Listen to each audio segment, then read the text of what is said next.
Es cierto, las máquinas van aprendiendo, los algoritmos calculan y la ciencia abre puertas antes que antes pertenecían al territorio de la imaginación. Aquello que parecía propio de la ficción, como lo señalaba Huxley en la visión del mundo feliz, hoy sin embargo parece ser que se hace realidad.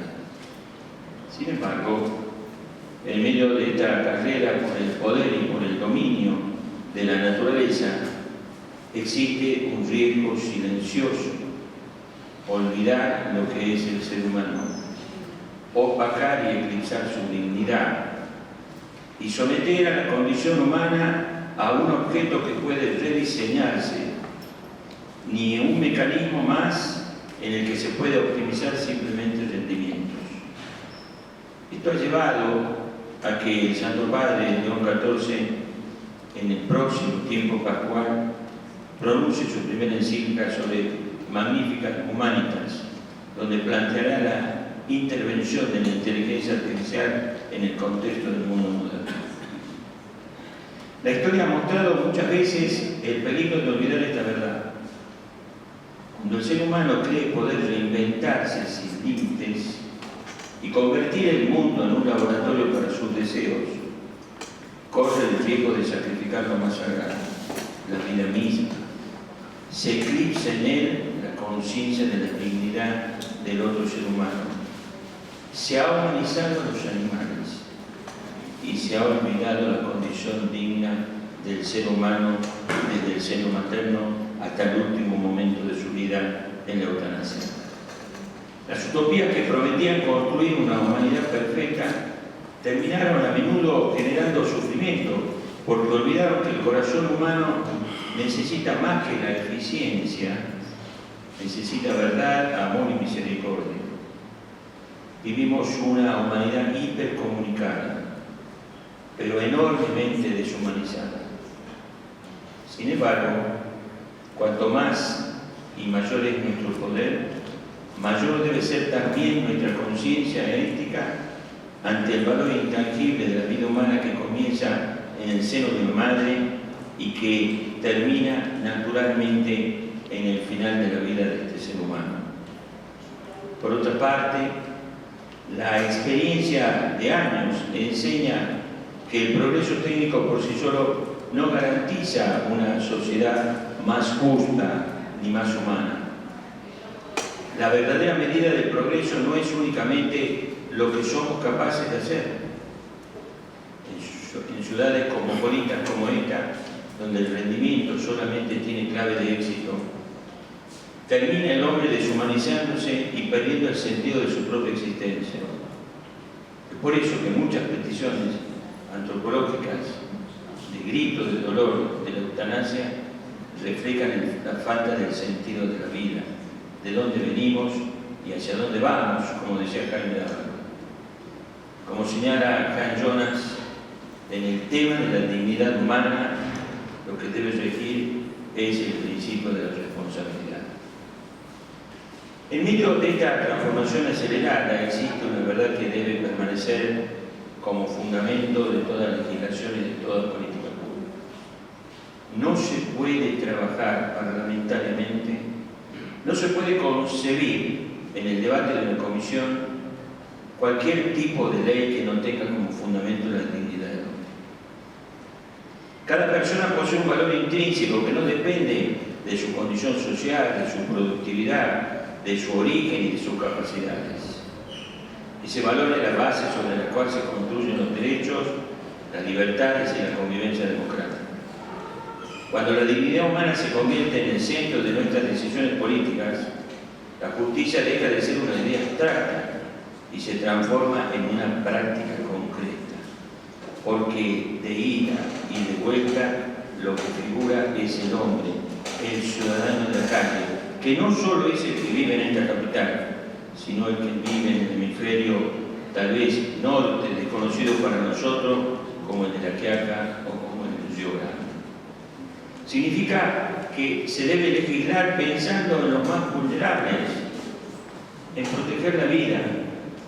Un diputado que se vende políticamente para defender la vida humana, su dignidad, el campo de la vida familiar, el bien común, ¿vale la pena haber jugado el tiempo y la historia de su persona en poder defender estos valores que son sustanciales?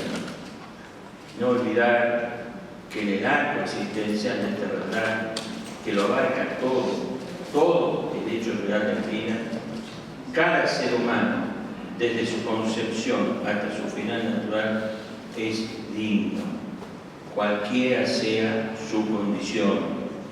Si hay algo que en mi trabajo de tesis se descubría en el orden biogenético, era que los genes del ser humano son iguales en todas las razas.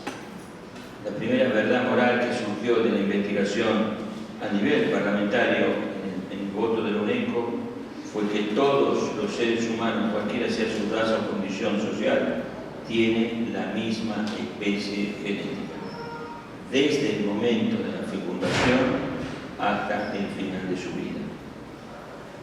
Queridos parlamentarios,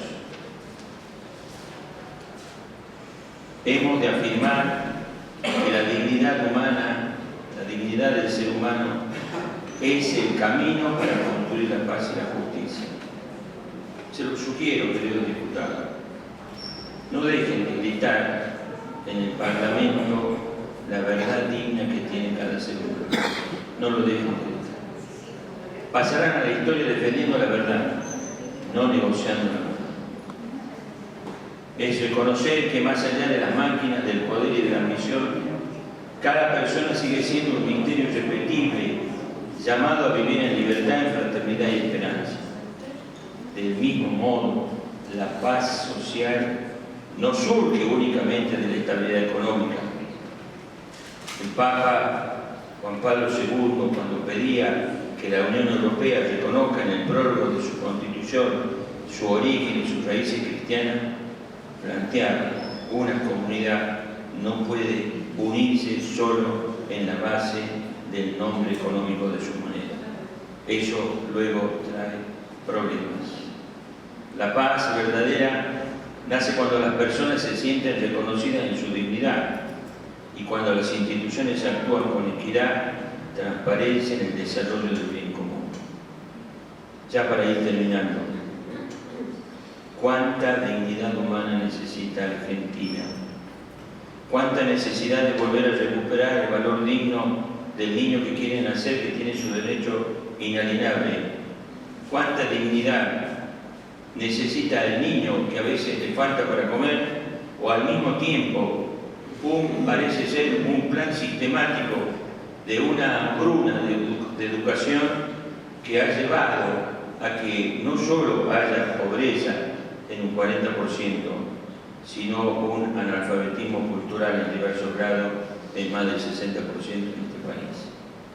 Argentina, que descollaba por su tarea educativa, pierde la dignidad cuando sus hijos no estudian, cuando sus hijos no son bien educados, porque la falta de educación genera la división de brechas y eso trae como consecuencia la desigualdad entre nosotros. El desafío no es tener el progreso, sino orientarlo, no es detener el progreso, no es temer el desarrollo científico, sino acompañarlo con reflexión y con ética, con una clara conciencia de nuestros límites, pero con un claro deber sagrado de respetar la persona humana. Por eso, el Poder Legislativo tiene una misión esencial. Nosotros, como ciudadanos, debemos apoyar a los diputados que cuidan la vida, la familia, el orden, el bien común. Garantizar que el progreso esté siempre al servicio del ser humano y no al revés. Porque una sociedad verdaderamente avanza no es aquella que solo acumula poder o tecnología, sino aquella que sabe utilizarlo para fortalecer la justicia, proteger la dignidad del ser humano desde el seno materno y de modo especial construir una paz que genere el mejor de los ámbitos del bien común para el desarrollo de nuestra Argentina. Queridos diputados, no dejen de trabajar por la dignidad de la vida humana. El solo hacerlo ya basta para poder decir: mi paso por la historia tuvo un sentido. Muchas gracias.